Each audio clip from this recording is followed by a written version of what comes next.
प्रयागराज से इस समय खबर मिल रही है। इलाहाबाद हाईकोर्ट से यूपी सरकार को बड़ी राहत मिली है। यूपी में पंचायत चुनाव टालने की मांग वाली याचिका खारिज कर दी गई है। कोरोना के बढ़ते संक्रमण को देखते हुए चुनाव टालने की मांग की गई थी। चुनाव में कोविड नियमों के पालन के निर्देश जारी किए गए हैं। हाईकोर्ट ने कहा है जो नियम बनाए गए हैं उसका पालन किया जाए। चुनाव यथावत स्थिति में किए जाएंगे। जो तारीख है उसी तारीख के मुताबिक चुनाव संपन्न कराया जाएगा।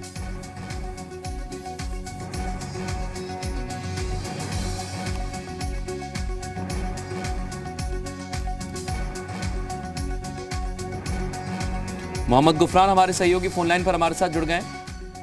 गुफरान, क्या हाईकोर्ट ने कहा है, बताइए विस्तार से।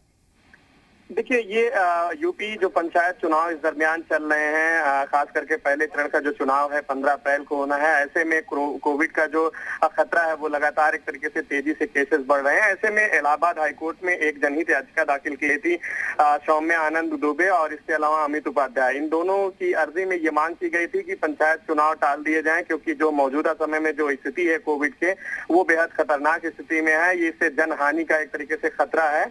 ऐसे में चुनाव को टाला जाए, जिस पर चीफ जस्टिस की डिवीजन बेंच ने सुनवाई की और सुनवाई के दरमियान कोर्ट ने ये पाया कि जो पंचायती राज ने इलेक्शन की जो अधिसूचना जारी की है उसमें ये साफ तौर पर कहा गया है कि जो कोविड के प्रोटोकॉल्स हैं उसको फॉलो कराए जाएंगे। साथ ही कोर्ट ने भी अपने पूर्व के निर्देश, कल भी कोर्ट का एक आदेश आया है, उसमें कोर्ट ने ये कहा है कि पंचायत चुनाव के दरमियान जो कोविड प्रोटोकॉल है उसका सख्ती से पालन किया जाए। और सरकार की तरफ से इस बात का आश्वासन भी दिया गया है। लिहाजा ये याचिका जो है ये एक तरीके से पोषणीय नहीं है और ये आधार बनाते हुए कोर्ट ने खारिज कर दिया है। तो एक तरीके से ये राज्य सरकार के लिए बड़ी राहत है, क्योंकि जिस तरीके के खतरे का एक तरीके से अंदेशा जताया गया था याचिका में और टालने की मांग की गई थी अनुच्छेद 21 का हवाला देते हुए, तो कोर्ट ने फिलहाल याचिका को खारिज कर दी है। जी, बहुत शुक्रिया गुफरान तमाम बातचीत के लिए।